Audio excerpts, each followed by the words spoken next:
The first thing I noticed wasn't the body on the floor, it was the smell. Warm perfume mixed with cold metal, the kind that clings to a room after something unforgivable has happened. Her phone kept vibrating beside her, screen cracked, my name flashing again and again. I didn't answer, and already knew what waited on the other end of that call. Excuses, panic, maybe a tremble pretending to be love. I stepped closer, careful not to leave prints in the streak of blood she'd dragged across the tiles. Not much, just a thin, deliberate line, like she'd tried to crawl toward help and realized too late that none was coming. The streetlight outside flickered through the blinds, cutting her still body into shifting fragments. Behind me, someone whispered, "You didn't hear this from me." But I had heard enough, more than enough. And the truth hummed through the silence like a warning. This wasn't an accident. I sorted through the room the same way I sorted through lies, slowly, without blinking. Her purse was overturned, not in a struggle, but in a hurry. A receipt from a hotel she never mentioned. A lipstick shade she never wore around me. And on the floor, a rideshare notification glowing on the shattered screen. Same night. Wrong driver. My best friend's name. Logic steadied me while emotion clawed at my throat. I replayed each detail like evidence in a private courtroom. Nothing fit, nothing aligned. And nothing she told me could stand against the quiet truth rising like cold water around my ankles. People didn't look at me the same after that night.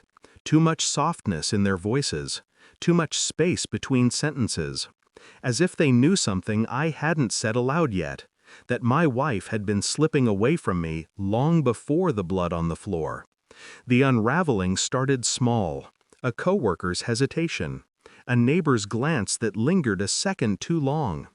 Everyone was avoiding a truth they didn't want to be the one to deliver.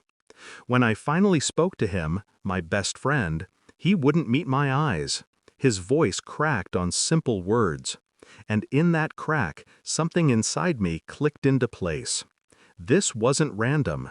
This wasn't a robbery. This wasn't a mistake. She had been planning something. He had been part of it. And the night she got into his car was the moment the plan slipped.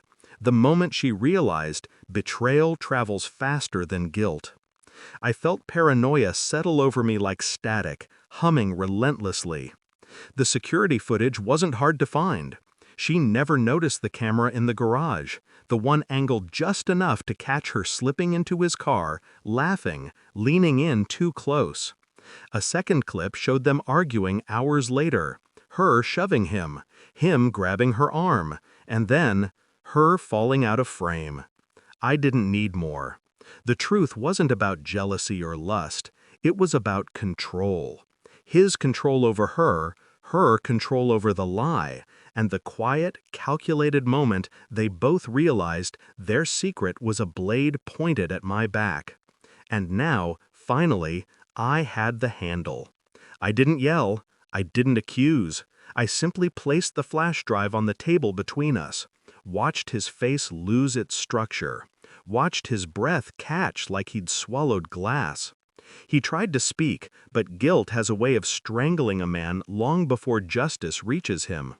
I forwarded the footage, not to the police, to everyone he feared, his boss, his family, the rideshare company, the neighbors he pretended were his friends. He realized too late that exposure was a sentence sharper than any weapon. By the time the authorities arrived, he wasn't fighting. He was crumbling, a man trapped in a truth he could no longer manipulate. He looked at me once, defeated, and whispered, "You planned this." I didn't deny it. Some truths don't need confirmation. Justice doesn't always roar. Sometimes it exhales, slow, precise, and final. After everything ended, the house felt too quiet. Her things remained where she left them, untouched, unclaimed, irrelevant. I didn't feel triumph. I didn't feel grief. I only felt the weight of certainty settling into my bones. People asked if I was okay. I told them the truth.